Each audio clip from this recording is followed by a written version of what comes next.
اعوذ باللہ من الشیطان الرجیم بسم اللہ الرحمن الرحیم وَلَوْ أَنَّ أَهْلَ الْكِتَابِ آمَنُوا وَاتَّقَوْا لَكَفَّرْنَا عَنْهُمْ سَيِّئَاتِهِمْ وَلَأَدْخَلْنَاهُمْ جَنَّاتِ النَّعِيمِ۔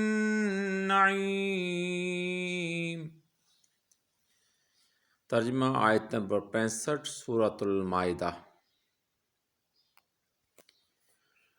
اور اگر بے شک وہ اہل کتاب ایمان لے آتے اور تقوی اختیار کرتے تو ضرور ہم دور کر دیتے ان سے ان کے گناہ، اور ضرور ہم داخل کرتے انہیں نعمتوں والے باغات یعنی جنت میں۔